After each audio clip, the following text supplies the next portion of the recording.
Welcome to Dynasty Life. I'm Theo Gremminger. Redraft ends, but Dynasty is life. And I'm excited today to be joined by Casey Meyers of the FF Dynasty. This is actually the first time that I've podcasted with Casey. I've talked to Casey a bunch of times. The FF Dynasty is now on the Player Profiler podcast feed. You guys are crushing it. We love having you guys being a part of it. But I think a lot of people know you from YouTube. So it's funny. Some people will consume Dynasty Life as a YouTube show. Some will consume it as a podcast. And I'm sure a lot of our YouTube viewers are already watching you guys because you crush it. You've had a big footprint on YouTube for a while. Casey, welcome to Dynasty Life. Let everybody know what you have going on with the FF Dynasty. Yeah, Theo, I really appreciate it. I'm looking forward to the episode here. Yeah, you can go check us out over on the YouTube side of things. We've got an excellent video editor, or an editor in general, Jay Wayne, who really crushes it over there. And you can also catch us, on any of your platform of choice for podcasts as well.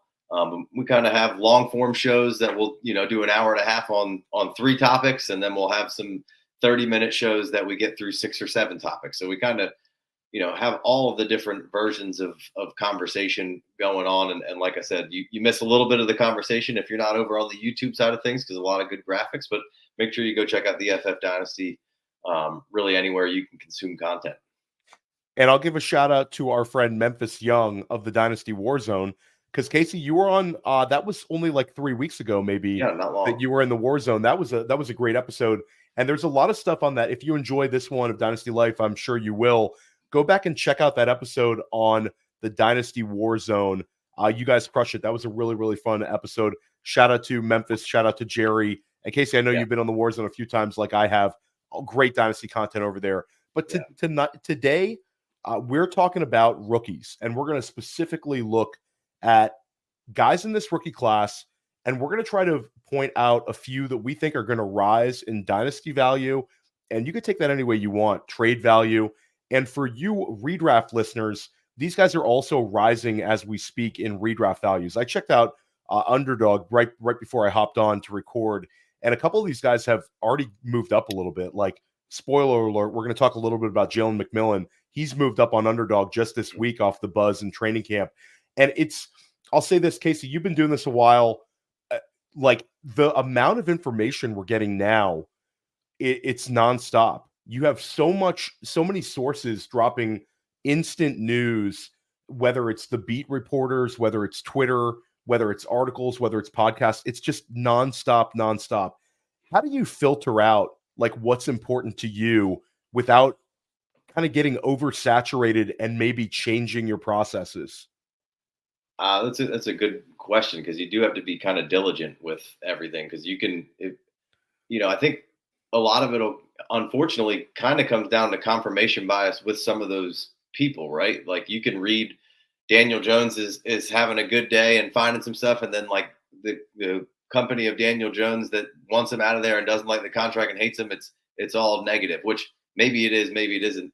You can see some good negative throws. JJ McCarthy was a good example yesterday or the day before. There were people out there like, oh, we might not see JJ all year. Sam Darnold's got this thing. And then guys like Thor, and other accounts were spamming good JJ throws, where, so it is a difficult thing to kind of sort out. And I think you need to look at both sides of it and kind of paste together context clues and find some stuff in the middle that's maybe just written rather than just the Twitter quick clips. And, it's practice, man. You get these reports of this guy throwing interceptions or that. This is when it's supposed to happen. I want you to take risks and try to figure things out. So that, that's an interesting question, but I do unfortunately think a lot of the times it comes down to, like, I'm a Niners guy, and the big Niners guy, Grant, is the absolute worst. Like that, I don't think he likes the 49ers. So like everything that comes out of there is so negative, about everything about Brock Purdy. Right. But now I know that because I mess with the Niners pretty heavy. So like, I kind of take what he has with a grain of salt. So you kind of have to learn these personalities a little bit, unfortunately. I think that's an interesting way of phrasing it. And I had Matt Olson of 32 Beat Writers. 32 Beat Writers is also going to be part of the Player Profiler Podcast Network. We're going to make an announcement. I might as well announce it here on Dynasty Life, because I'm sure a lot of people are going to watch this show, but they're going to be a really cool, they have a very cool podcast sort of coming over to our podcast network, much like the FF Dynasty did. But one thing Matt Olson, super sharp guy, one of their content creators, said is some of these beat writers, it's kind of like content creators in fantasy football. These guys are also trying to make a name for themselves. Right. There's only so many that you pay attention to per team. So like some guys will try to be first, where you got to have a little bit of like, it's almost like you want to see it in like 3 or 4 sources. Like it's a little bit of vibes. I want to hear players. I want to hear coaches. It's just so many resources, which is a great thing. We obviously want more information, but we don't want to get twisted in our viewpoints and all that sort of stuff. So a lot of very cool stuff that you had to say, but you're in this chair tonight. Anybody who watches Dynasty Life, press coverage, First Class Fantasy, any of my shows knows there's a couple of questions I ask every single guest. And Casey, we are it's almost August 1st here when we're recording. If you could know the final stats of any single player this year, who would it be? And let's specifically look at veterans, non-rookies for this. I'll go Jameson Williams. I would like to know how this season plays out, right? Because this seems like the type of season that the bottom could really fall out of the value of Jameson. I like Jameson Williams. I'm a Jameson Williams supporter. I think there's a lot of stats floated out there of rookie year receivers not hitting these thresholds, and like all context goes out the window apparently when you talk about those things. But it seems like to know what could be the ending for Jameson Williams this year could really dictate your buy sell window here.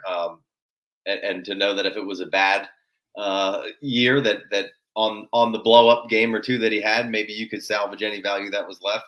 And if you could know that, hey, this is going to be a really, really good thing, which I happen to think it's going to go that way, where he is going to be, I feel like he has worked himself into the Campbell tree of trust here. You saw throughout the season last year him doing all the small nuanced things the right way that Campbell wants, being not involved in a play, getting downfield and blocking, just being a part of the team and not being such a me guy, and getting himself acclimated to how the Lions want to do things. You hear him talk about St. Brown all the time. In losing efforts, when the game's over, he's still going out there and blocking the shit out of guys.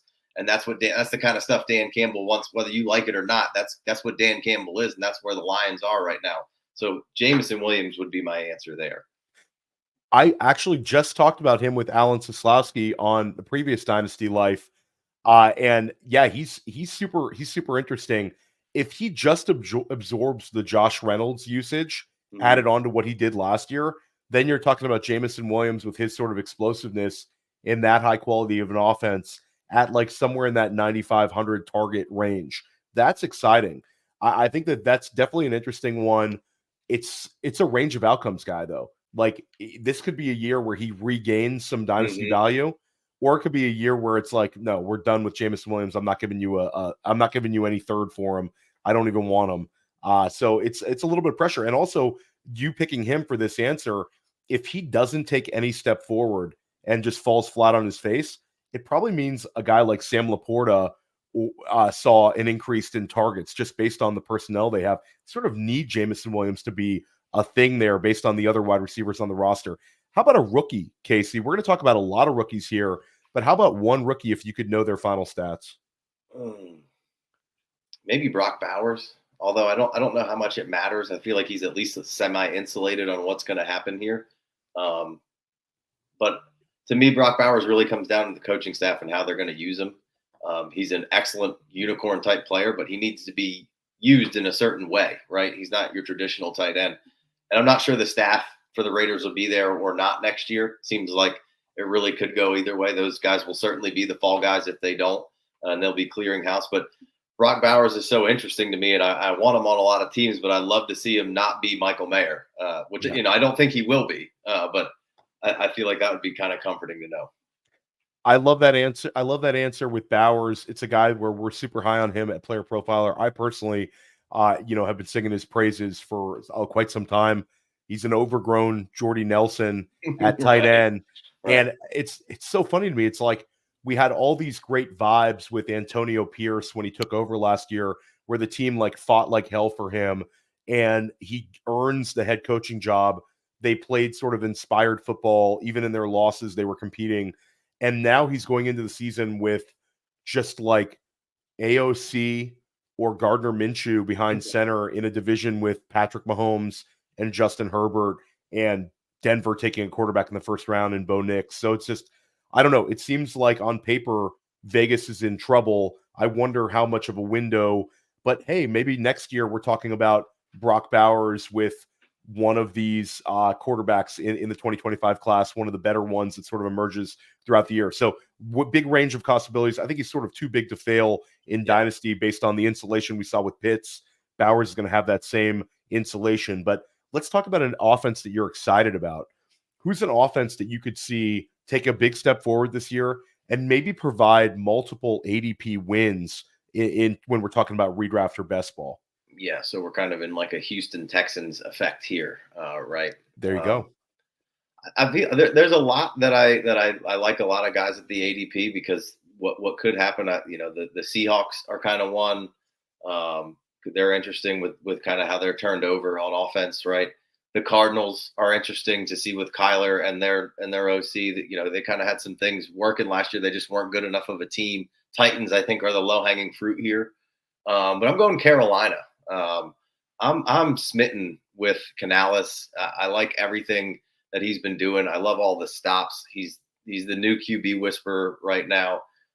They went out and he just, everything he's done has been so deliberate and intentional. He just seems to really have a plan where some guys are just have that coordinator face, right? Where they'll never be the head coach. And it just feels like Canales has got something brewing. Frank Reich and whatever was going on there between him and Tepper, obviously there was nothing intentional going on there. Everything was just kind of, And with Carolina, I feel like they went in immediately and addressed those guard positions. They went in and got somebody who can get open with Deontay Johnson. Then they take a guy like Xavier Legette, which whether you like him or not, like he's a guy, again, I just feel that they were super intentional about the wants that they wanted from the person who was going to operate the system that Canales is going to run. And then, I like JT Sanders. He didn't test super well, but Cade Otton was like first or second in snaps per team last year or per offensive snaps.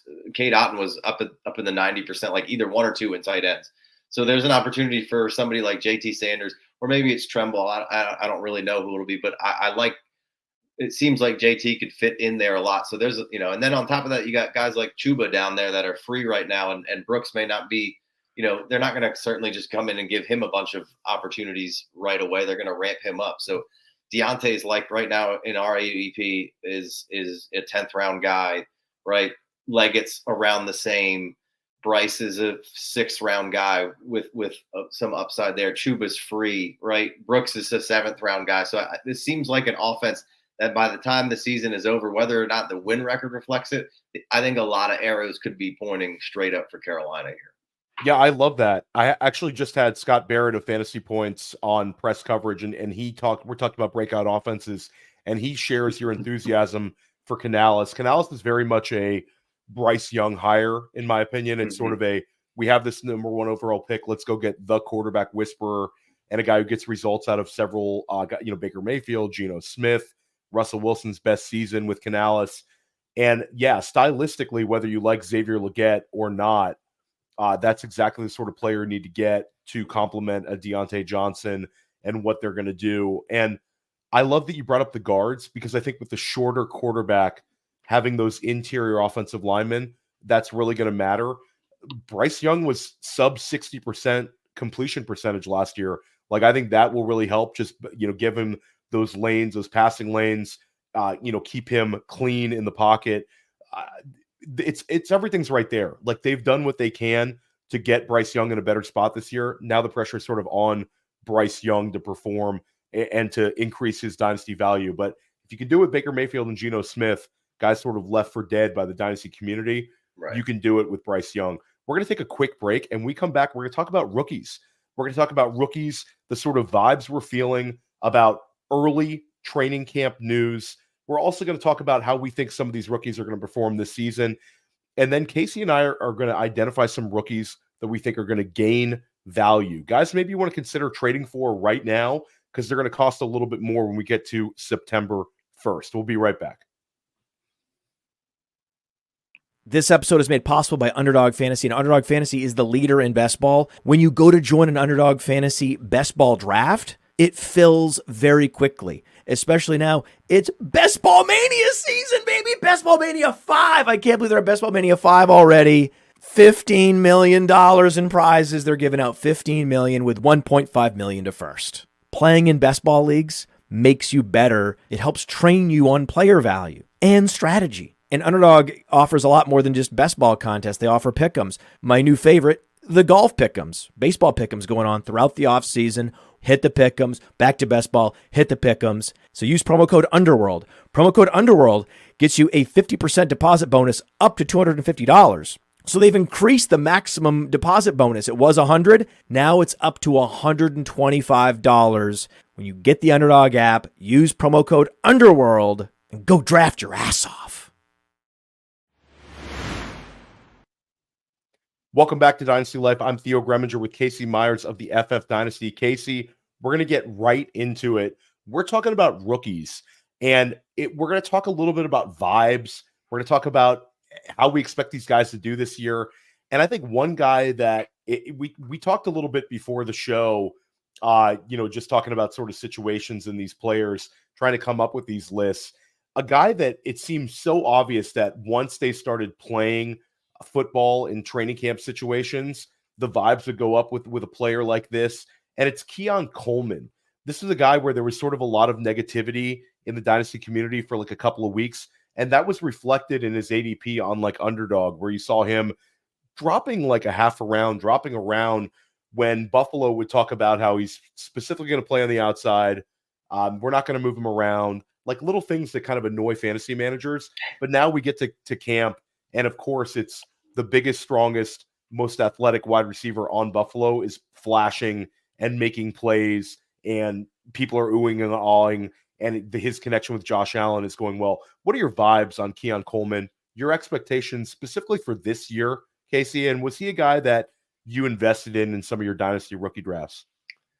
I probably pretty low on the Keon Coleman investment track. Not that I'm necessarily out on him, just was probably a riskier play than maybe I wanted to do. And in those spots, maybe I was looking to kind of trade back in that like 2-4 kind of range in super flex tight end premium.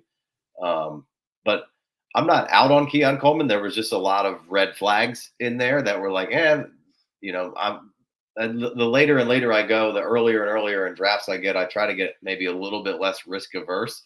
And would trade for a veteran. So I'm not going to say that I was head over heels with Keon Coleman, but I certainly get what the upside is there. And there's some awesome athleticism. People went nuts with the gauntlet kind of stuff where, you saw how poorly it went for Troy Franklin and how well it went for Keon Coleman. Keon Coleman's, not going to be a guy who was necessarily going to light it up at the combine per se from a speed score standpoint. There's a huge opportunity for Keon Coleman. So of course you need to be semi-interested. I'm not probably the guy to go tooting Keon Coleman's horn too hard. How about you? Yeah, I ended up with not as much Keon Coleman as I anticipated. These things sort of become like a lot of it's like where your exposure is in your rookie drafts. I would take Keon Coleman when he reached a certain level. But there's a couple guys I was, obviously on like a Brian Thomas ahead of Keon Coleman. And I think for some, that was a decision some had to make in leagues. I was Ladd McConkey ahead of Keon Coleman in my rookie draft. So it just was and then it was a couple of teams where it would be Keon Coleman where it was up against like a Jonathan Brooks or a Trey Benson, and maybe I needed a running back on my roster. So it wasn't like I was fading him. I just didn't end up with as much as I thought. I have a few shares of him. Hey, I hope that he's great. I think it'll be exciting to see, a guy like him shine with Josh Allen, especially when you talk about the amount of touchdowns lost.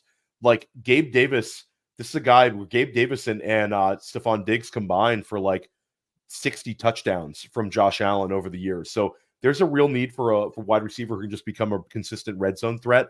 But yeah, Keon Coleman's one. It'll be very interesting to see sort of where he goes in redraft after this next month.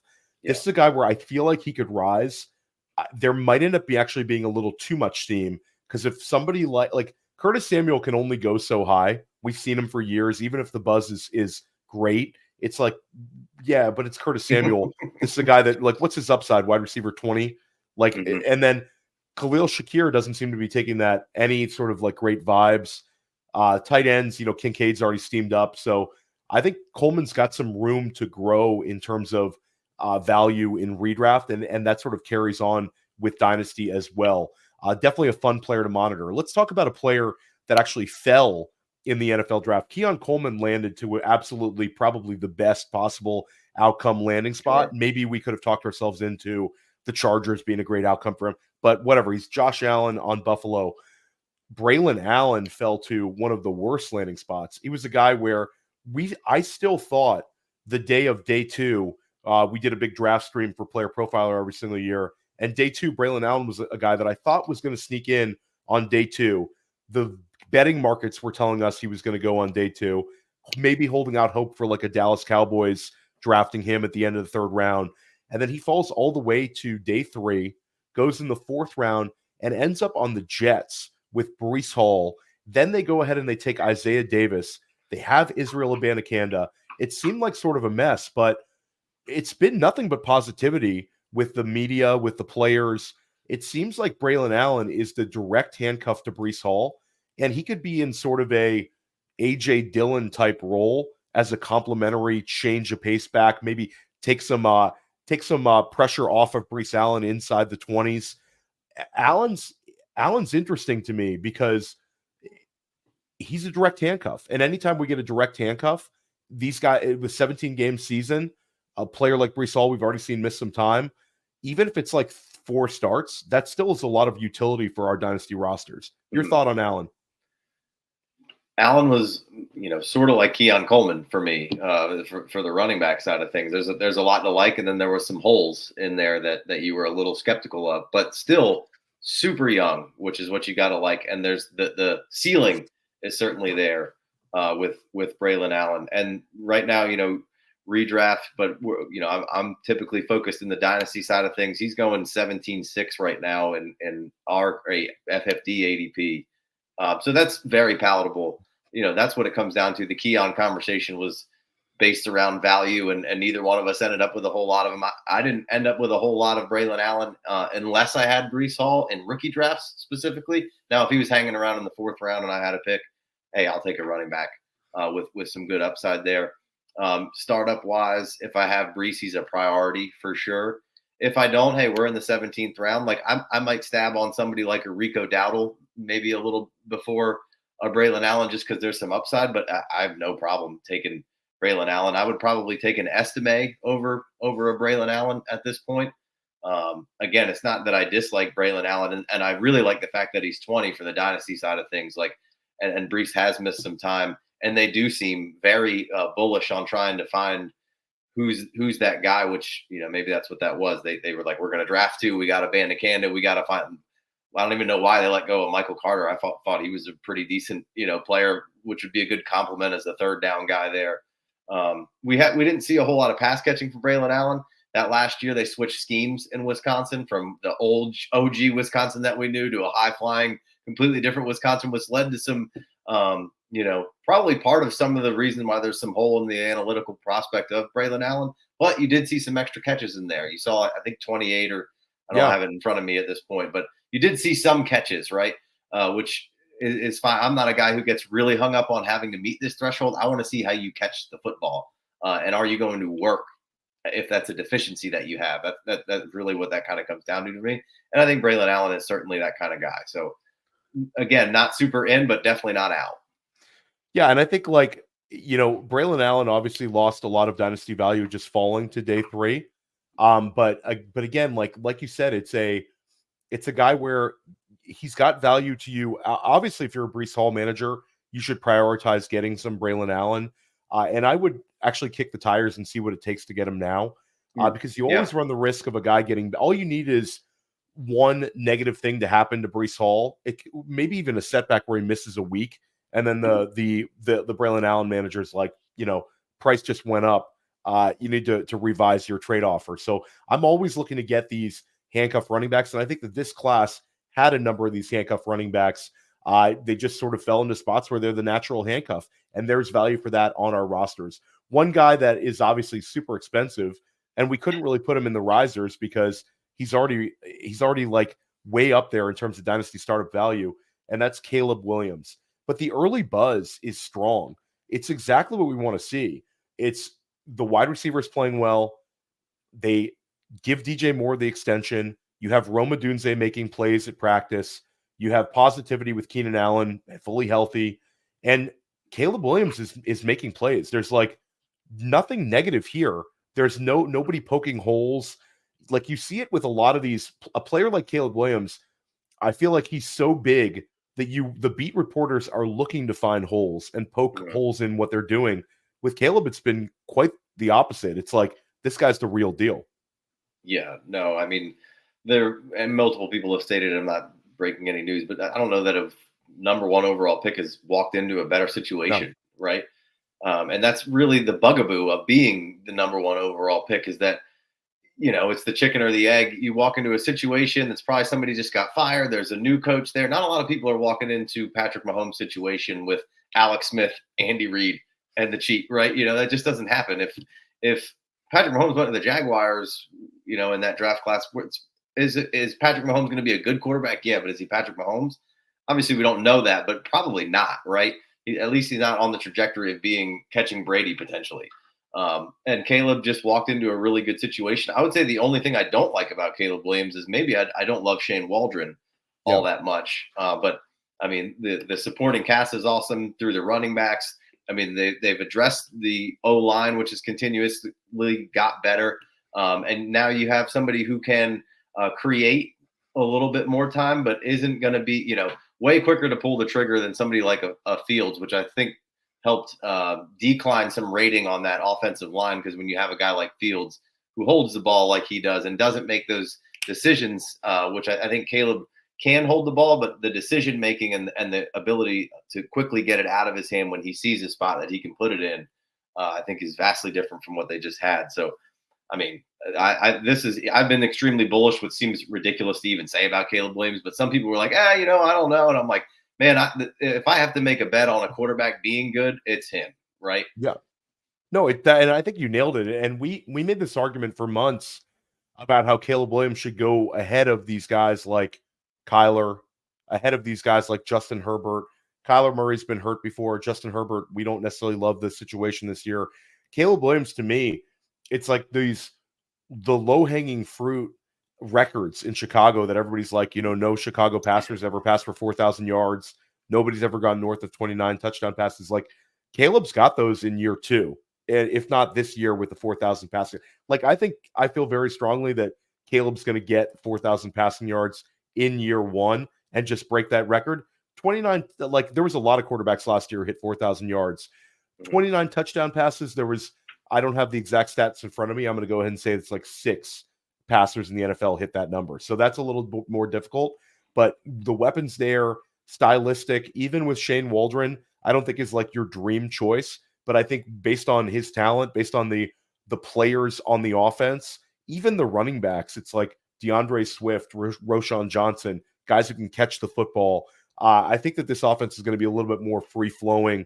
Weather is always a factor in Chicago. It's not a perfect weather situation, which is one thing that we would have loved if it was like Caleb in Atlanta or something. Mm-hmm. But everything else, perfect right now. Great vibes. Talk about Brian Thomas a little bit. Your expectations for him this year. Lands in Jacksonville. I think it's a borderline great landing spot for him. You're talking about Calvin Ridley was wide receiver 18 last year, 25 end zone targets, led the NFL, 135-ish targets. And now he's in Tennessee. Brian Thomas gets drafted. This seems like a situation where he's a sneaky bet to lead their wide receiver room in production. Christian Kirk would probably be the one you bet on, but I'm big on Brian Thomas. I think he's actually going to gain some dynasty value in the short term. Yeah, when you asked the question off the rip, if you could know a stat for the rookie, he was almost my choice because it's like, man, if he goes and does what we think he's capable of doing, it's going to be damn near impossible to get your hands on Brian Thomas leading into next year, right? I think it's what they were forcing Calvin Ridley to do last year and the role that they were making him play. Brian Thomas fits that role so much better than what Calvin Ridley does. Calvin Ridley needs to be moved around a little bit. Needs to play inside and as well as outside. Brian Thomas, he can play. You can move him a little bit, but you can put him right on that outside and get down the field with him. And that's going to be the best thing for him as a rookie because that's his best trait for sure. Like at LSU, it was spam down the field or big crossers or overs and let him move after the catch, which I think is an underrated trait of his that maybe doesn't get enough love. But big, physical, fast guy, pretty solid hands. I do think this is a really good fit. You got Gabe Davis on the other side. Both can kind of be decent run blockers. I do think Kirk is the wide receiver one, not obviously, when you go look at the depth chart, I think when you look at the end of the season, he'll be the guy who leads in receptions, certainly, as long as he's healthy. Maybe not touchdowns, though. So, those red zone targets for Calvin, which, some were drops, some were overthrows or underthrows by Trevor. So, big year for the Trevor and the Jaguars and Doug Peterson over there. And I think Brian Thomas can be a big factor for them to move this whole thing forward. Maybe see that jump that we were looking for from the year before to last year that didn't quite happen. Maybe help it happen this year. I thought the Jags did a good job of also securing an offensive line, which, when we talk about a lot of stuff, that's always an underlying theme. Like, and it doesn't get enough love in the fantasy community, but it needs to be something that you put a big crucial exclamation point on when you check things like that. That can lead to so many different factors of a team skill position player performing well. And I think Jacksonville has put an emphasis on trying to figure that out a little bit. I'll give a shout out to our offensive line guru, Dan Fornick, who also does some work for some other sites. But Player Profiler, he drops his offensive line rankings. He'll do some offensive line articles. He's great. Really helps me with my process. Highly recommend it if you're looking for offensive line coverage. But love that you brought up Brian Thomas's yak ability. I talked about that sort of in the evaluation process. He's a little bit like a DK Metcalf rookie year, where he's like a big athletic wide receiver who can make plays and is a little bit shiftier than some people give him credit for. Let's go just lightning round. Okay. Brian Thomas or T. Higgins in Dynasty for you in a trade? And with no completely averse to your roster. I'm going T. I'll go T. I'll say I'm going Brian Thomas there. Okay. Brian Thomas or DK Metcalf? I'm going to go DK.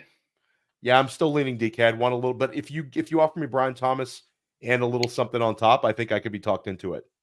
Yeah, fair enough. So I think that's about right. Let me give you one more. Let's go Brian Thomas or Deebo Samuel. We have a little bit more of an age gap, a little bit more context. Deebo probably certainly less of a window. 21.8-year-old Brian Thomas, 28.5-year-old Deebo. With no context on the roster build, it's Brian Thomas for me, just because Deebo doesn't seem like a guy who's going to go into his twilights of being, hey, I'm 32 and being able to perform, do what he does. He's a very important dynamic piece of what San Francisco does.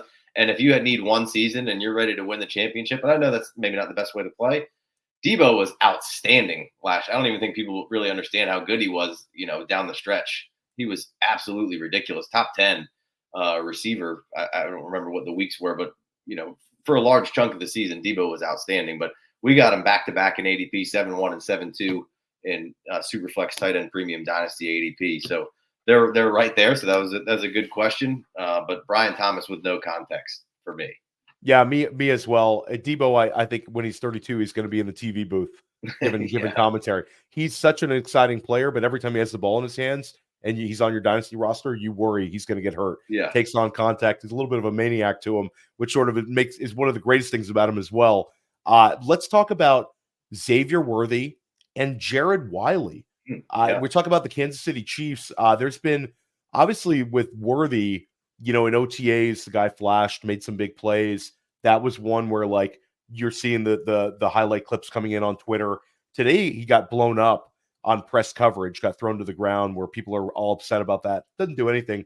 I don't know about you, Casey, but in my leagues, a guy getting blown up in press coverage, I don't lose fantasy points on that one. But I think Jared Wiley's interesting because there's been a ton of buzz with Wiley as a guy where some of these Chiefs beat reporters are very bullish on him. So far, we haven't really seen anything, but he seems like the kind of guy that we could see flash in like a preseason environment. And maybe people say, oh, maybe this actually could be the Travis Kelce successor. Yeah, I mean, we've seen this dynamic be chased around with the Patriots for years, right? Trying to find that tight end or the second one, which never happened. There's not going to be anybody replacing Travis Kelce, but it's been Jordy Fortson, and I'm drawing a blank on the guy, Noah Gray. So there has been a succession of what the succession plan might be. But Wiley is very interesting. Definitely framed up a bit more like a wide receiver currently.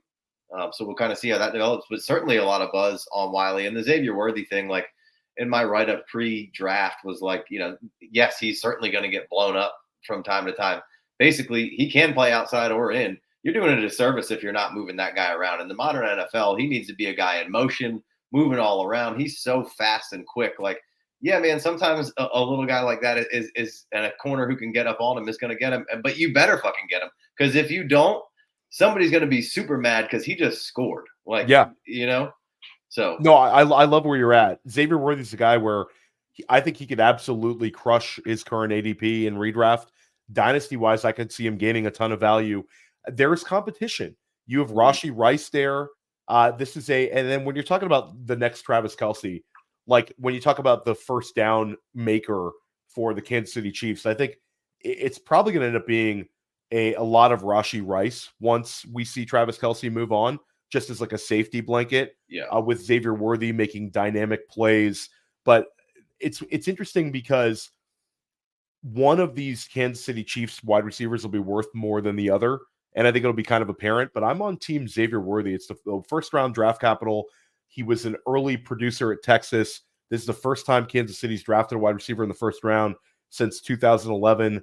And, to get too simplistic, the last time we saw Patrick Mahomes with a wide receiver who could get behind any single NFL defense, that sort of worked out pretty well. He doesn't have to be Tyreek Hill. He could be 80% Tyreek Hill, 85% Tyreek Hill, and that would be a massive, massive hit for what Kansas City's sort of been lacking. So they know what they need. It's Patrick Mahomes was quarterback 10 last year in fantasy, and obviously they win the Super Bowl.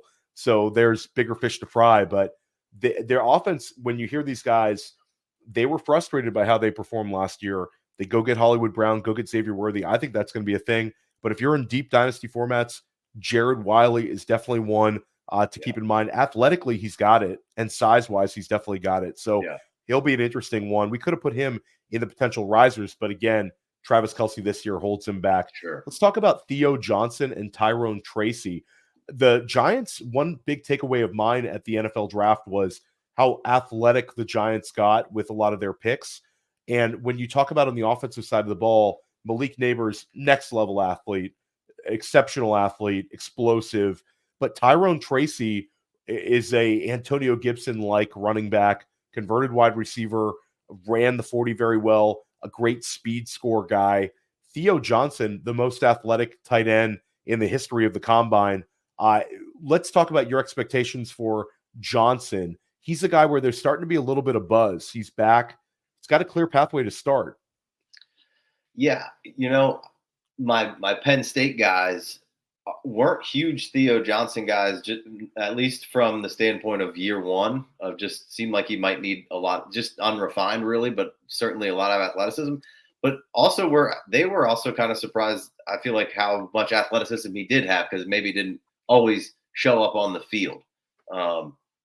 I find it interesting that Bellinger had such a nice rookie year and then had the eye socket thing or whatever it was. And then last year was just a mess. And, so I'm interested to see how that plays out. Theo Johnson is certainly, all of the late round flyer that you should ever be taking in any league. I mean, maybe not redraft, of course, but like any dynasty league, like what a fun late round draft pick. They need as much athleticism as they could possibly get out there for the Giants.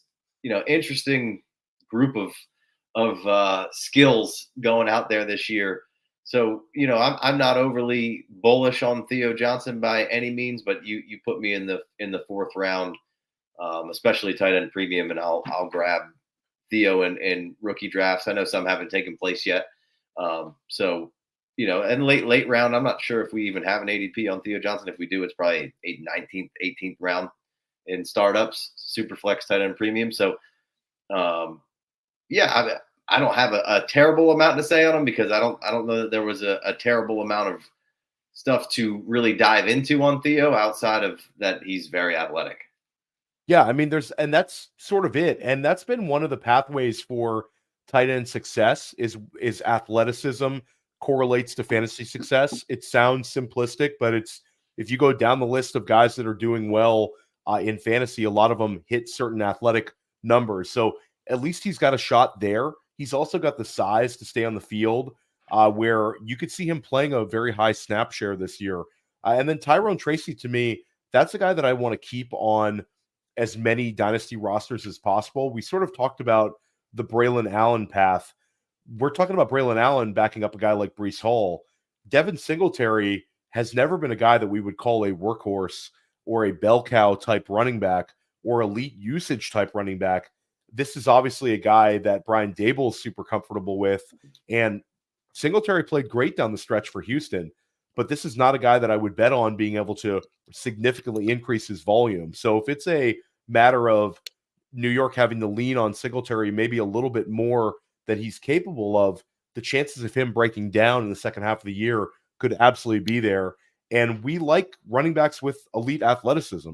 A guy like Tyrone Tracy has potential, big play potential. And you've got to think that they could try to figure out how to use him as a receiver based on his background as a wide receiver. We didn't really see that last year at Purdue, but that was more of their offensive design and them not really scheming him, more as a lack, like the guy can catch the football. He caught it at the wide receiver spot in the Big Ten. So he's interesting to me. Let's keep this going we talked a little bit about Brock Bowers already, but let's talk about Bo Nix. Your thoughts on Bo Nix? Is this a guy where sort of he was in his own little tier in terms of rookie drafts, where he was a top 15 pick in the NFL draft, so he's got the draft capital. He's got a clear pathway to start this year, but he was still a guy where it came down to, do I take Bo Nix or do I take one of these wide receivers, and not even like a top 3 wide receiver in the class? Do I take Bo Nix or am I taking like wide receiver 4 in this draft class? Which a lot of times you don't necessarily have that decision in a super flex rookie draft historically. Historically, we would always want to go with the quarterback. But this year, it seemed like it was a little bit all over the place in terms of league to league. Where were you at on Bo Nix? Do you love this fit for him? And do you think that he could kind of beat his dynasty expectations? Yeah, I got Bo Nix for super flex tight end premium 1.5. I got him 15th overall in the rookies. So right outside the first round, 2-1, 2-2, 2-3, somewhere in there. Comfortable taking him. I don't love Bo Nix a ton. I mean, some of that might just be erasing some of that Auburn stuff from your memory, right? But get the Auburn stuff out of there. Right. Get it out of there. But there is, you did lose. I think some people lost sight of that. There is some athleticism with Bo Nix, right, from that Auburn stuff, and that kind of got him into some trouble. But then he kind of conformed to the system and played within the system, and that's exactly what Sean Payton wants, right? That's what the problem with him and Russell was. Is Russell's got his own ideas of what he's doing, and Sean's not having that. Again, Sean Payton, not my favorite head coach, but Bo Nix was a guy who fixed all of his problems with death by 1,000 paper cuts and then take a shot. And that's exactly what Sean Payton wants to do, right? He wants to death by 1,000 paper cuts. I'm going to check it to the back. I'm going to check it to the back. I'm going to check it to this guy. I'm going to throw these easy passes to Cortland. Hey, then we're going to take a shot to Marvin Mims or I don't know how much Troy Franklin will get on the field this year. But hopefully, Marvin Mims can be over there instead of little Jordan Humphreys or, whomever else they deem Sean Payton loves to play some off the wall wide receiver with a weird name every time. But no, Bo Nix, he's interesting. That first question that you asked when we first started this of a team that could outperform its ADP, basically be the Houston Texans. Like all the Broncos are free right now. Like if Bo Nix can be any semblance of of a quarterback, and we could see the Sean Payton stuff kind of rebound a little bit, I think everybody would get behind that pretty quick. And they're a team that would obviously have to maybe find some more wide receivers as things go. Cortland's a little older; they just kind of re-upped him a little bit. But yeah, I think Bo Nix can outperform his dynasty ADP and value this year. And I'm glad you brought up the Auburn stuff, which is interesting because I think that's one part of his game where he's athletic and he had a lot of success as a runner at both schools. So this is a guy where I think you could see a little bit extra rushing yardage out of him and design runs that could sort of up his fantasy floor and maybe make it an easier path for him to sort of beat expectations. And there's no head coach that really has tied themselves in with a rookie quarterback besides like the truly elite ones. Obviously, Jaden Daniels is going to have a lot to say how Dan Quinn's run in Washington goes, but like Sean Payton is basically putting his job on the line with Bo Nix. They take him earlier than anybody expected. Vegas said that the guy would be like a fringe first and second round pick, ends up going like 12th overall. So this is the pressure's on Denver to get him on the field. And like you said, it's a perfect scheme fit for him with the low ADOT throws and then the opportunity for some deep shots down the field. So I think I'm a little bit optimistic for him this year. All right. So we talked a little bit about Xavier Legette. Anything to add on your expectations for him? He was sort of a weird player for us in Dynasty because obviously his age, and then he gets the draft capital where he goes in the first round, but there are still people where they just don't want any part of him for their Dynasty rosters. Where are you at with Xavier Legette? Do you want exposure to him? Do you think he's going to beat expectations? Do you think he kind of is what he is? Where are you at on him, Casey? Well, like I said, led this off with I'm smitten with the Panthers, so I've kind of talked myself into Legette. I don't obviously all the analytical stuff and all the breakout ages and all that stuff is should be a part of the map, but there's context to reasons why it may have taken so long for Xavier Legette to break out. So I can erase some of that a little bit, but boy, oh boy, I just feel like you're going to start, and you've seen a few over the last couple of days of when he gets free and gets loose and shakes somebody, it's really, really impressive. He's just a specimen, right? And as much as the game has changed from, every receiver isn't that guy. As a matter of fact, a lot of receivers aren't that guy anymore, right? But I feel like he can be a big proponent of what brings the Carolina Panthers back to life here. So I do kind of have some, I'm probably at, I don't know, 30%, 40% exposure to Legette on some teams. That was a lot of my, and the thing was with Legette is I didn't have to take him where I was taking Keon Coleman, right? A lot of the times people didn't want him. So 2.9, 210. If I had some thirds, I might be able to finagle my way up into 210 and grab Legette, who was kind of sitting around a lot of times. So what's interesting is this player, people are going to say like, Theo, why are you bringing this guy up? Like Kadarius Toney, it's sort of similar to when Toney was a first round pick in the NFL draft. And this was a guy where nobody wanted him on their dynasty rosters and he fell. And then he had that window where he really, really flashed. I remember the Dallas game. Oh, yeah. And people are like, oh, Kadarius Toney, like I feel like Kadarius Toney was just sort of like everything sort of went wrong for him, but the talent was there. And there you see the reason that a guy was drafted like that. So Xavier Legette seems like a guy where there's like a lot of positive vibes. Like people love interviewing him. Obviously he's got the voice. It's like this dude is South Carolina. Yeah. But he's there's all this like positive vibes and with the team and him where they drafted him. So I think they really want him to be a thing, and I think that goes a long way. So I'm don't really have nearly as much exposure as you do, but he was a guy where I made sure that I have some exposure to him on my dynasty teams because, like you said, he was so cheap based on a guy with that athleticism, drafted in the first round, and then you're getting him like after a lot of wide receivers who, were going well behind him in the NFL draft. So he'll be a really fun one for us to monitor.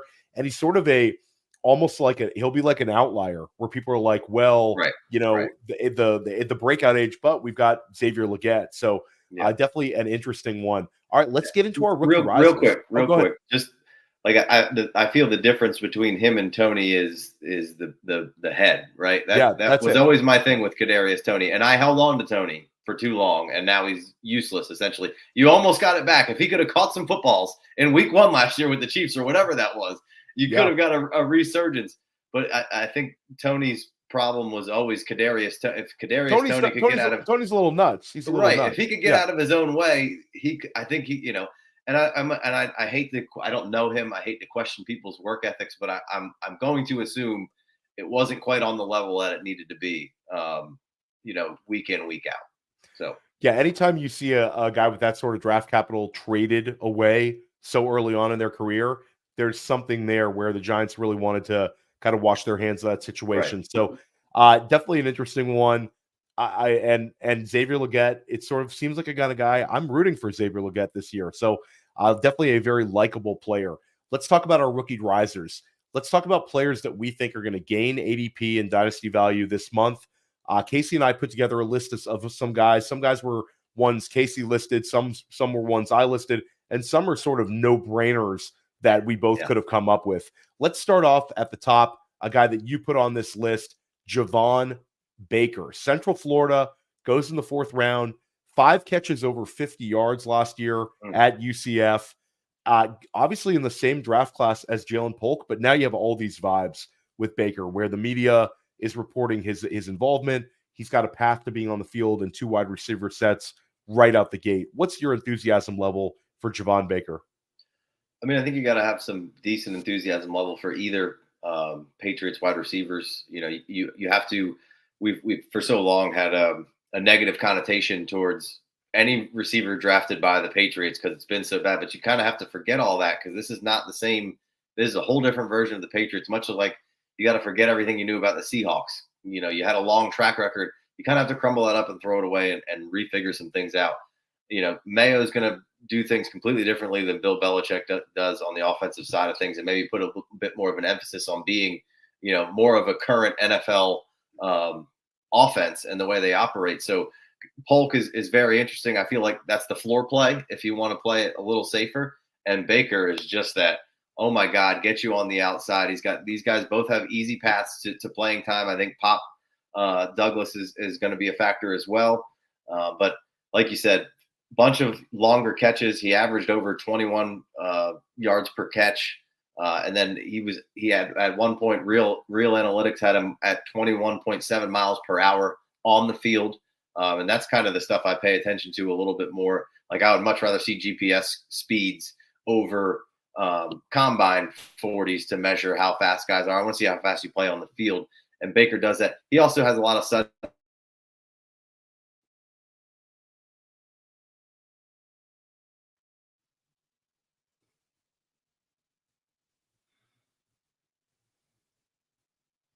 Yeah, you've got such a good opportunity here with Javon Baker. There's so much suddenness to a game. There's a lot of speed to the game. And really a big thing when I look at stuff like this with risers is pre-combine, there was a lot of fanfare for Javon Baker, right? And that's kind of something that, you can't weigh on. There's no analytic that you can put on that. But like from what I was seeing and what I was gauging, and everybody really liked Javon Baker.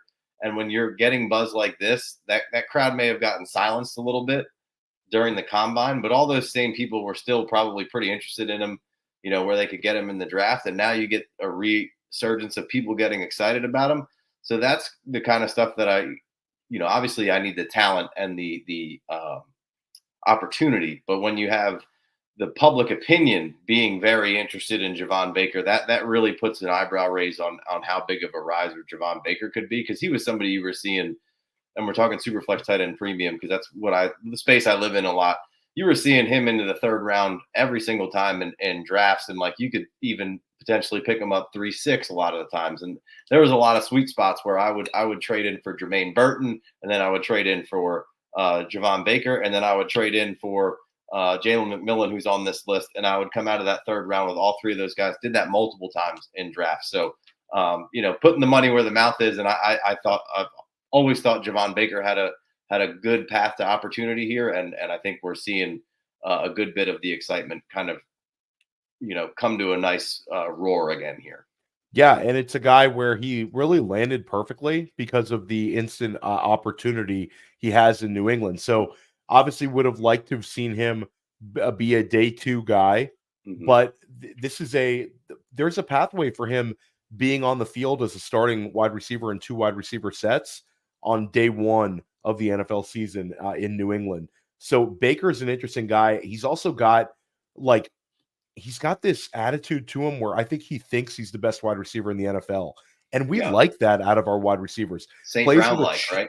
Chip on his shoulder, just like St. Brown. So I think that this is a guy where anytime you see an opportunity for where we see a pathway for maybe trying to get more of a guy who went on day 3, there are just as many dynasty managers, if not more of them, that are so analytically driven that they're almost like spreadsheet guys where I have a window of opportunity to sell a day 3 guy for maybe a little bit more, where they might say even there's also going to be managers where they just like the opportunity to re-roll. Maybe they got Javon Baker at the 311.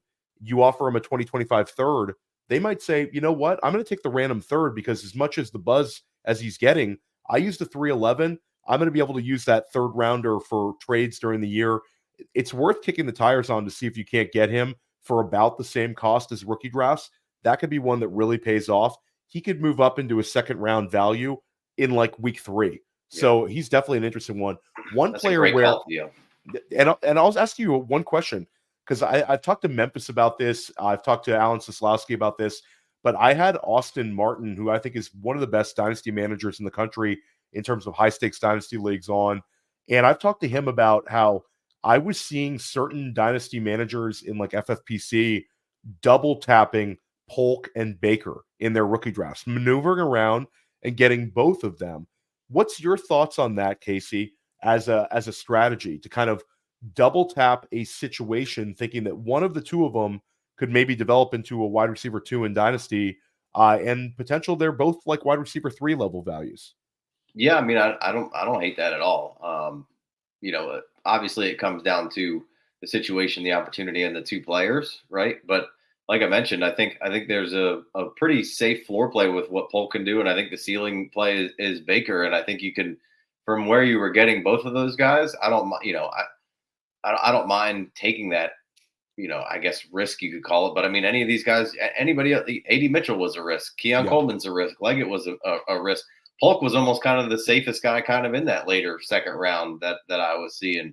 So I'm okay with that. And then, like I said, Baker had a ton of upside and was a really fun pick there. So I don't see any. And then, like you said, you do have the opportunity of the thinking of, well, shit, one of these 2 has to work out and probably go up in value one way or to another too. And it only takes one player in the league to get real excited about whether it's Polk or Baker. So I don't dislike both of those guys.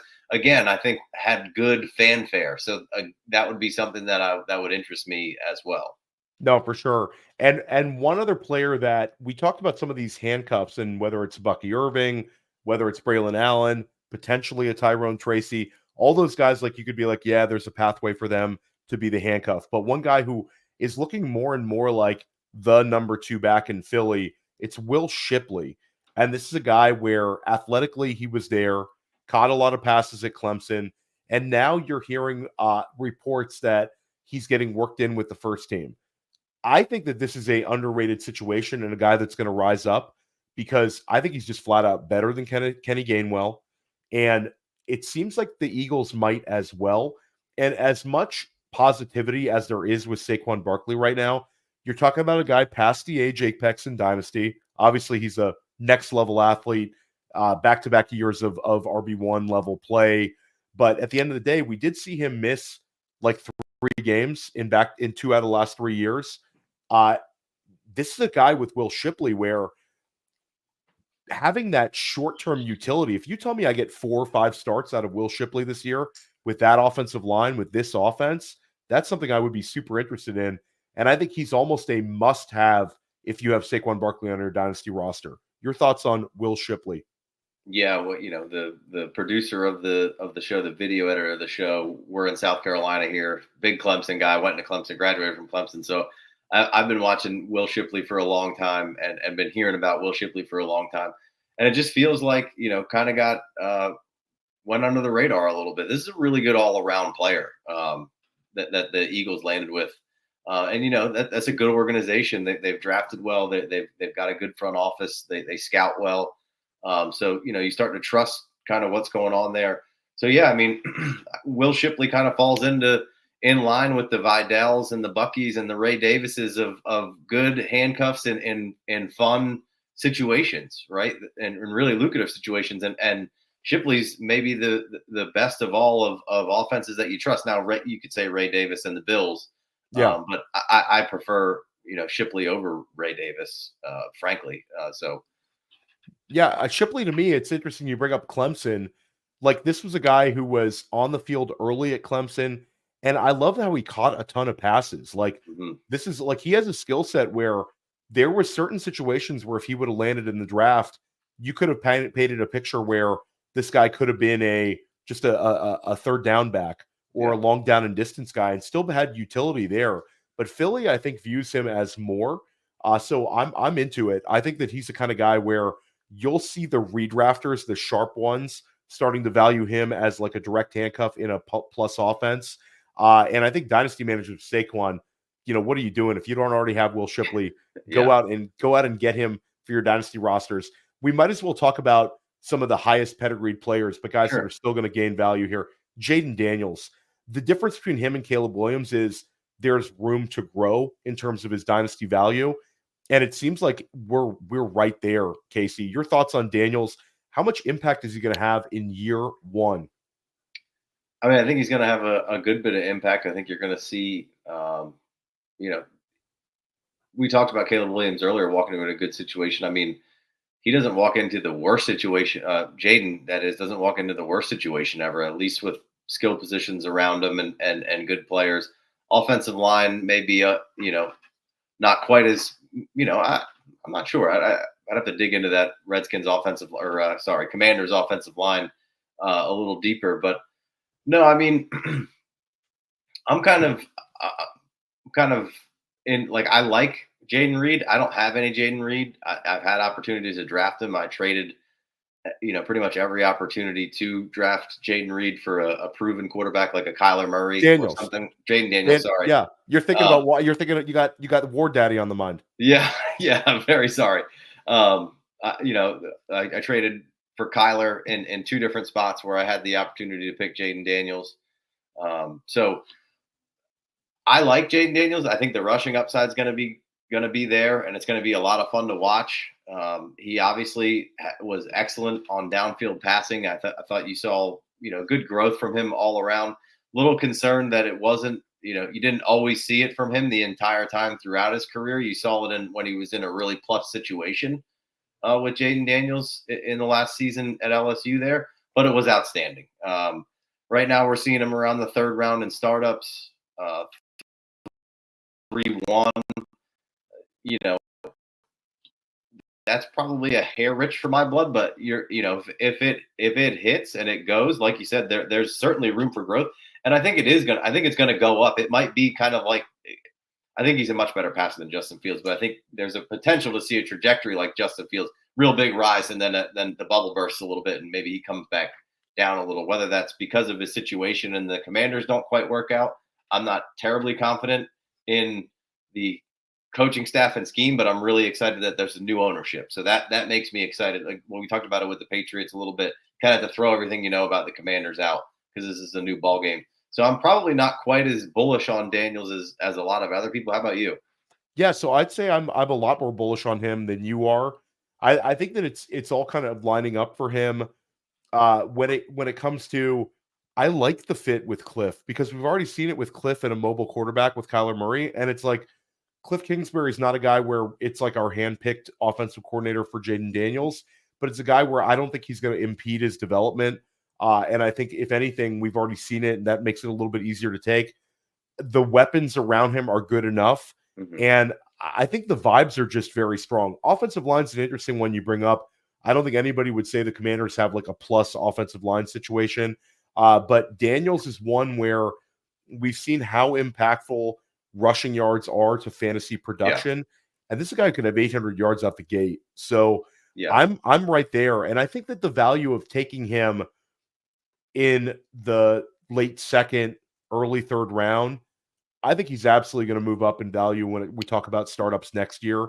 So Daniel's the guy where the market, I think, would be almost more excited about him if he didn't happen to be in the draft class with Caleb Williams. Yeah. But it's sort of like, I don't know. For me, I think I'm a little bit more bullish than you are. But any way you cut it, I think that everything's rising this month, especially in terms of like best ball and redraft, where it's just people already wanted to like him, where a lot of the other guys were the elite scrambling quarterbacks have all been steamed up. Daniels, still, you get him as like a borderline quarterback one. So I think I'm right there. Talk to me about Ladd McConkey, Casey. Yeah. Your enthusiasm for him. Oh, go ahead. Real quick, I love the point about Cliff because I do think it was really good for Kyler in the beginning. I think it's kind of like the Roman offense where it did get stale and it got kind of like, hey, we're over this. This isn't working anymore. We've kind of caught on to it. So we'll see what the second act looks like. But I do like it. Purdy or Jaden Daniels. Give me Jaden Daniels. And I know Brock Purdy, like, with respect to your fandom and all that, I check it at the door when we do this kind of stuff, Yeah. Well, no, I know. I'm just Billy Muzio. Who I podcast with Billy Muzio like every week. He's the biggest Brock Purdy fan on earth. He'd probably be, really annoyed by listening to that as well. I just think it's like Brock Purdy doesn't have the pass volume in that offense, where last year sort of everything went very well. Obviously, the deep ball accuracy tremendous. He passed for an obscene amount of yards last year. By franchise standards. But at the end of the day, it's like Jaden Daniels. I have the fact that he's a number 2 overall draft pick, the fact that he's just locked in situationally, and the fact that he's an elite rusher and a better passer than some people think. The stats don't lie. Yeah, no. Tighter with the football. So for me, I'm going to go Jaden Daniels. I just think he's going to which one of those two has a QB1 overall in their range of outcomes? It's Daniels. And whether he hits it or not, it's not something I would necessarily bet on, but Purdy, he's a guy where even if it really hits, you're talking about like QB5. Yeah, I'll take QB5 though, I would love QB5, but Purdy, I think is valued pretty correctly. I think he's like a low end QB1. Yeah. I'd be interested to see what the value on Purdy would be if he was a first round pick. You know what I mean? That maybe. Oh, yeah, I would totally change what I'm saying now. Yeah. All right, give me that Bo Nix draft capital for you guys, Purdy. We're having a different conversation. Ladd McConkey. Love Ladd. I had going in after the big Neighbors, Adunze, wide receivers in this draft, and obviously Marv coming in behind those guys. I had Xavier, Ladd, and Brian Thomas in the same tier, right, as the next 3 wide receivers. So I love it. I love the fit. I mean, the draft capital was good. We thought maybe he would get the first round, but just outside that, he's already getting some buzz. I mean, it's much like we talked about with Baker and Polk. It's wide open over there. Jimmy Harbs is what I trust what is being built over there way more than a lot of other things from a new quote unquote coaching change there. And we've seen Harbs operate without a true real deal number 1 in the NFL. Crabtree forever was his number 1 guy. Ladd can do so much. He can operate inside and out. He can get over the top. He's such a good route runner. The start stop's good. The yak's good. We're just worried about potentially injury. That's really the only thing that is concerning for me with Ladd McConkey. But I don't have any doubt in my mind that if he stays healthy this season, I think he leads this team as a rookie in receiving yards and receptions. Yeah, and what's interesting is I think that, like, you bring up Harbaugh, we talked about Greg Roman, they want to be a run-heavy offense, but at the end of the day, I don't think they necessarily have the personnel that they're going to be able to do that. I think that's a big thing people are missing a little bit there, right? That maybe the volume will be low, but do they have the personnel to be able to afford to do that every single game? I'm not so sure. I think it's a great point. Yeah. So, like, to me, and we talk about the target competition, minimal. I think Josh Palmer is actually pretty good best ball value right now, just because he's going to be like Quentin Johnston's not taking any steps forward. But you're actually getting, when it comes to rising in terms of ADP in redraft and in terms of dynasty value, like the coaching staff is saying everything we wanted to hear for Ladd McConkey. Right. Like this is a guy where you bring up his prospect profile. Athletically, he was exactly the same as a Garrett Wilson. The guys, anybody can get injured. So for me, it's like with Ladd, we have a quarterback who has led multiple players at multiple positions to high-end receiving seasons. Mike Williams, Austin Eckler, and of course Keenan Allen. All three of those guys are gone. Like I think we're talking about Ladd McConkey at like 135 targets, 130 targets this year, with potential for a little bit more. He's definitely going to gain value with that sort of numbers. And I think right now he's a really strong pick in best ball and redraft too, because Justin Herbert is just being valued like a low-end QB2 in these formats. I just don't see it happening. It's like the guy's been too good fantasy-wise. He's, as long as he stays healthy, he's going to beat his ADP. He will carry some players with him. I'm not betting on any of those running backs, so I'm not betting on any of their tight ends. I have to sort of bet on Ladd McConkey, and I think a lot of drafters are gonna do that this month as well. Yeah. And one player where it was funny because we saw the incredible draft capital, and this is one of our biggest disconnects between the redraft and best ball community and the kind of the thing we're doing here in the dynasty streets, was Rome Odunze. Rome Odunze, it was sort of like this guy's really good, but we're going to get JSN treatment again in year one. The pathway's not there. But it's sort of like sometimes in football, talent just overcomes everything. And we're starting to see that. Rome Odunze just flashing. Almost every day here at training camp, we're getting these highlight touchdown catches from Odunze. Caleb Williams saying the right thing, coaching staff saying the right thing. It seems to me like he's gonna gain some value this month, and people are gonna say, you know what? Even though there's target competition, I got to have some Odunze on my roster. Yeah, I mean, he's my guy. I had him. Most people had Malik Neighbors in the same tier as maybe Marvin. I had Malik and Rome the same. Like, I just. Maybe Rome Odunze doesn't become like just an absolute world beater stud, but like I would be absolutely, if I had to bet on one of these receivers not busting, it's Rome Odunze. Like I just feel very comfortable about his game.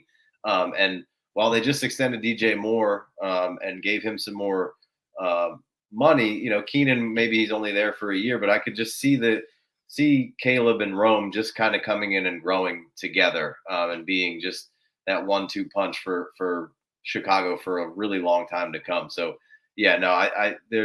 there's certainly room to grow. I'm every time we do a ton of mocks over here because we're building our own ADP, I'm always hammering Rome Odunze, and I'll take DJ Moore. I'll take Rome and DJ Moore in the same draft. I have no problem with that. Yeah, I mean, we can't be this bullish on Caleb Williams and not like the rookie that they just used top 10 draft capital on, that like profiles like a Jamar Chase or Devontae Adams. So a Rome Odunze, easy one. And it's funny, like the ADP is so rapid because of all the underdog effect of it. But on Underdog, Rome Odunze was like wide receiver like 45, and now he's up to wide receiver 39. I think it's like a slow drip for him to get inside of like wide receiver 3 land, and all three of those guys are getting drafted, wide receiver 3 or higher in Chicago. So I'm all about it. Let's talk about Malik Neighbors though. Actually, you know what? Let's save Malik Neighbors till the end. I want to talk about Jalen McMillan because we talked about Rome Odunze. Let's talk about his teammate at Washington. McMillan, this has been a guy where they're going to use Godwin in the slot and they're going to play McMillan on the outside. This is a guy where he's been the star of training camp so far, and everybody really talking up Jalen McMillan. Your thoughts on him?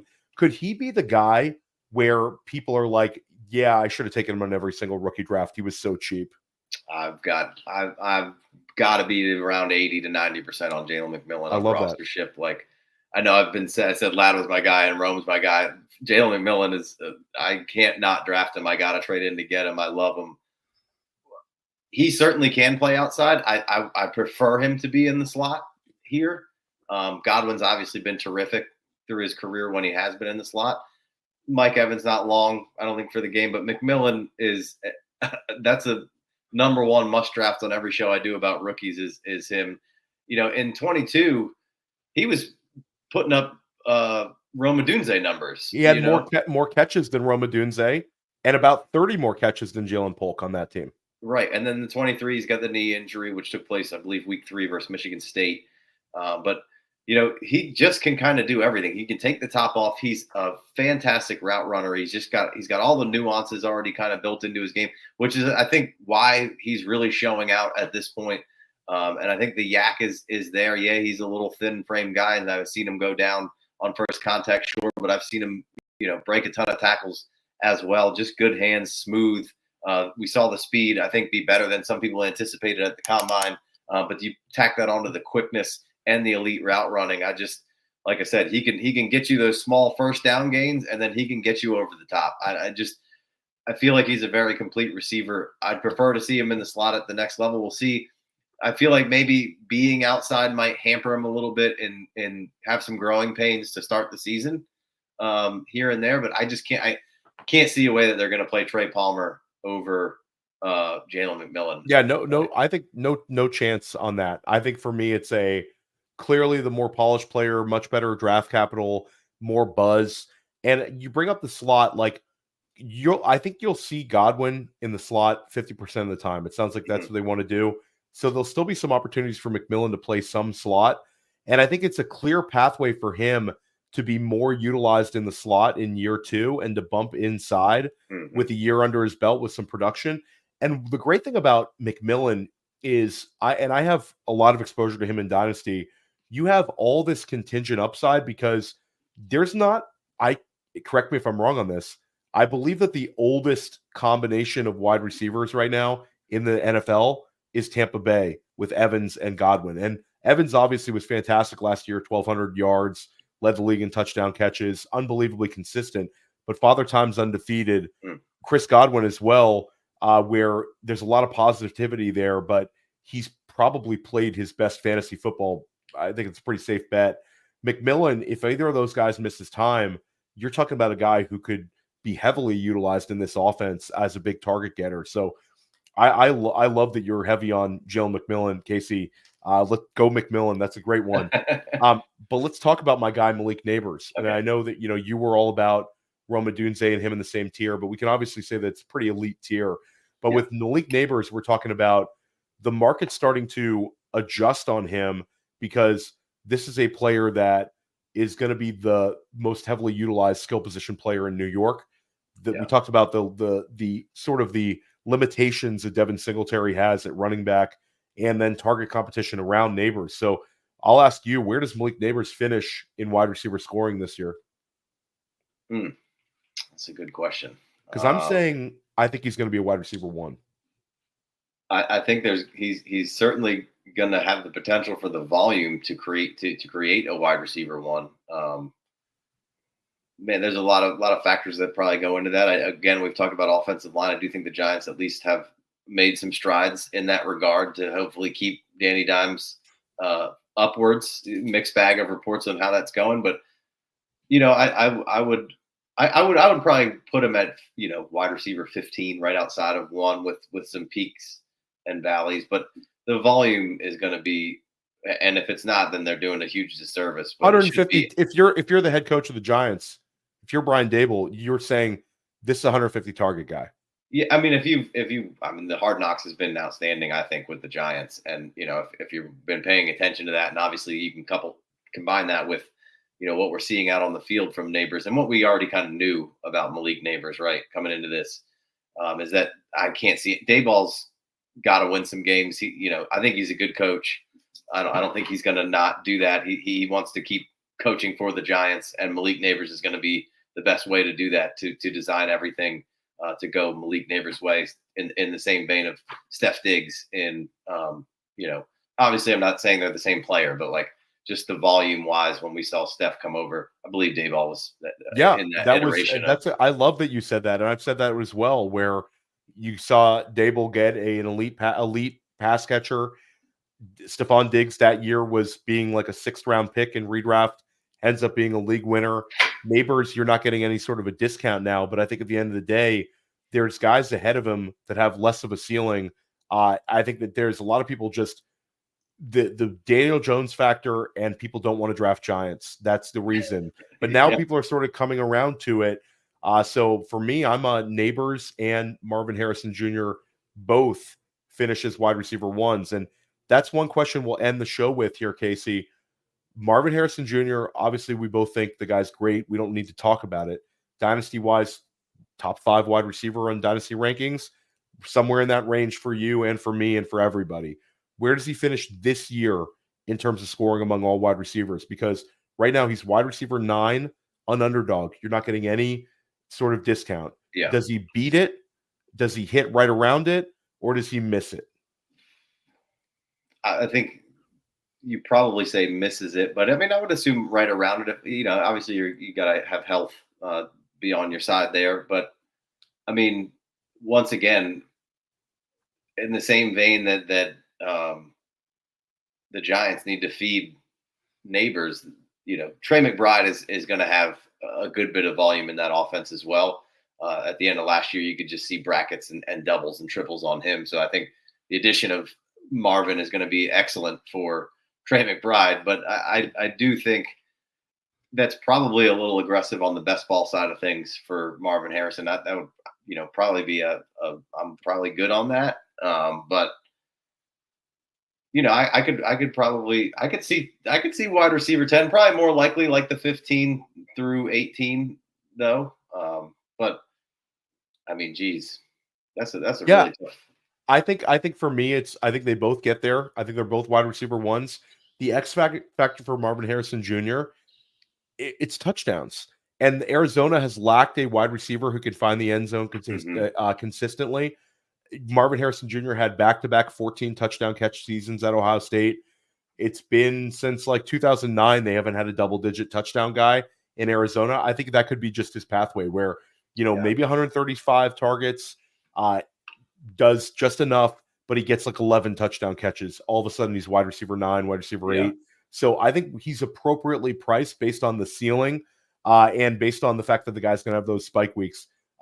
Casey, this was unbelievable. I told you I'd keep you in here 45 to 60. We're here at an hour 22. I feel like I could talk to you for another hour, but the night boss, aka my wife, is going to kill me if I don't get off here soon. So let everybody know once again where they can find your work.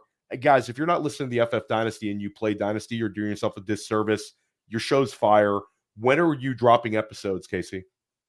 We're typically doing 2 to 4 episodes, podcast and YouTube wise. They'll be cut up differently for each, but typically Sunday through Wednesday, we'll be dropping something and going live on YouTube doing mocks for Dynasty and maybe we'll do some redrafts. So come check us out. You can get us at any of your podcast download platforms, Google, Spotify, Apple, whatever. And be sure to come check out the YouTube side of things because there's a lot of fun stuff going on over there. So yeah, definitely check out your YouTube channel as well. And stick with us here at Dynasty Life. We're going to be bringing you shows like this twice a week till the season starts. We're grinding out here, much like you guys are. Jagger May of Football Guys will be my next guest. And we'll see you back here soon. All right, man.